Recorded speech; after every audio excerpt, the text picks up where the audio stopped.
Guys, good evening. It has been 16 days since the tension started. And for the knowledge of everyone and to all our subscribers in YouTube, this is our situation. So we're just staying in the living room. So originally, nasa bedroom kami ni Carol natutulog. Hi Kuya. Dito kami ni Carol, si Kuya Tyler dito sa bedroom niya. Tapos, dito kami ang dilim. Dito kami sa bedroom namin supposedly.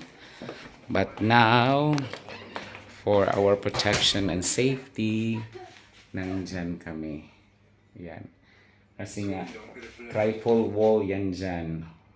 Room doon sa bedroom, another room, tapos hindi naman siya. At the back of this one naman, ano siya, may room din yan dyan. And then ito naman wall, tapos may kunting daanan dyan, din kina Gino, then so pang-apat na wall din. So, in God's grace, yan, okay naman kami dito sa Qatar.